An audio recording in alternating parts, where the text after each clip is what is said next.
დიახ, ბატონო მუხრან, რამდენიმე წინადადებაში გთხოვთ.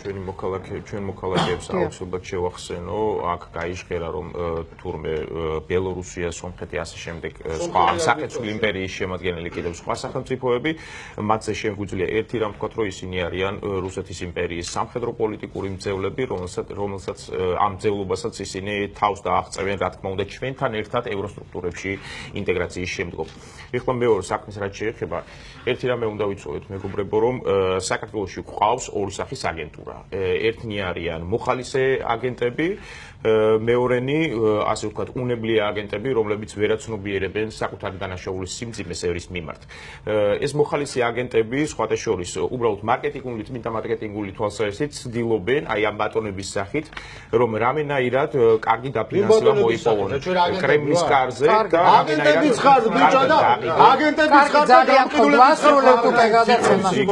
ძალიან კორექტულები ვიყოთ და დავასრულოთ გადაცემა.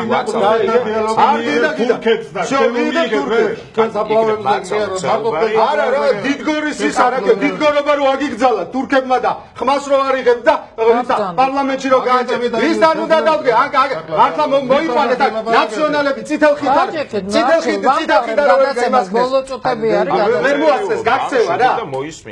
რა უნდა მოვისმინოთ თქვენი კაცო რა მაქვს თქვენთან მოსასმენი ბატონო არჩილ რაღაც უცნაურად იქცევით ვამთავრებ გადაცემას ბოლო შეფასებას საკეთებს ბატონი მუხრანი თქვენ გისმენდით მე მგონი არა რო გვისმენდით მე ჩვენ შეურაცხყოფას არ ვაყენებდით არა დაბძანდით და დავასრულებთ არ უნდა ილაპარაკოს კაცმა რა დიდგორობას რო უგზალავენ ხალხს და ხმას არიღებთ აქ და საინგილოში პრობლემები გაქვს და ხმას ვერ იღებს სად იყავით წითელ ხიდზე და ვაფშე სად იყავით გაქცეულები რო იყავით ასე ქვეყნის ღალატის დროსაც ასე რომ ინერვიულობ ძალიან კარგი იქნება და მეც არგებელს მოვუტანდით ხალხს